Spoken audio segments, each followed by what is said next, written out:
Going forward, here's the deal. I think Paul, for example, head of the Budget Committee, has looked at the budget and has made a serious proposal. I've read it. I can tell you what's in it. And there's some ideas in there that I would agree with, but there's some ideas that we should have a healthy debate about because I don't agree with.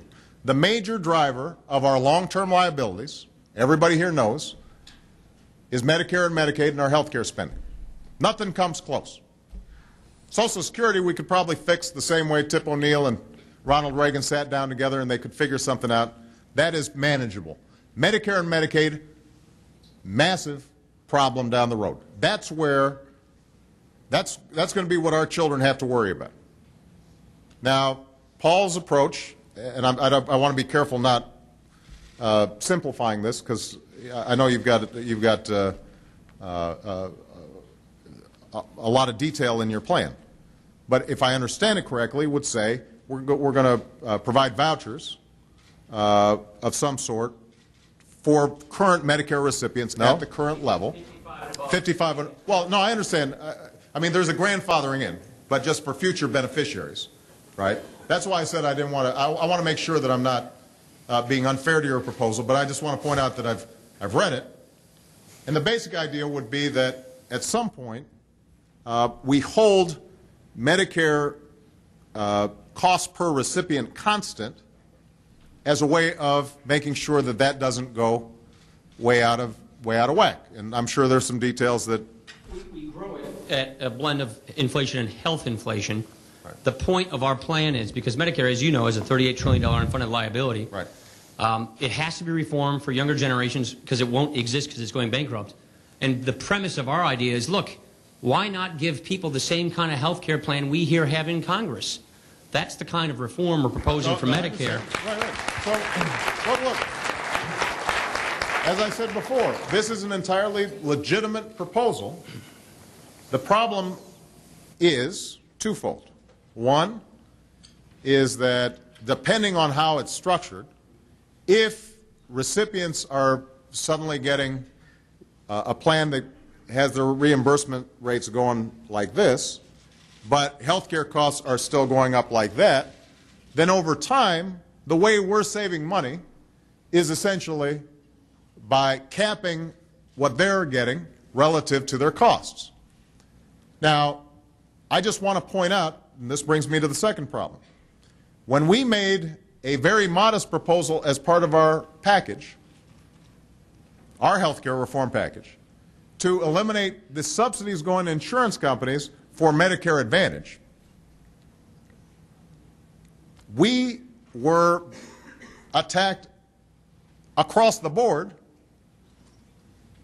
by many on your aisle for slashing Medicare. You remember? We're going to start cutting benefits for seniors. That was the story that was perpetrated out there, scared the dickens out of a lot of seniors. No, but here's my point. If the main question is going to be what do we do about Medicare costs, any proposal that Paul makes will be painted factually from the perspective of those who disagree with it as cutting benefits over the long term. Paul, I don't think you disagree with that. That there is a political vulnerability to doing anything that tinkers with Medicare. And that's probably the biggest savings that are obtained through Paul's plan.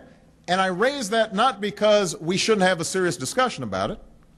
I raise that because we're not going to be able to do anything about any of these entitlements if what we do is characterize whatever proposals are put out there as, well, you know, that's the other party is being irresponsible.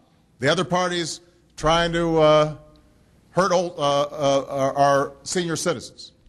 That the other party is doing X, Y, Z.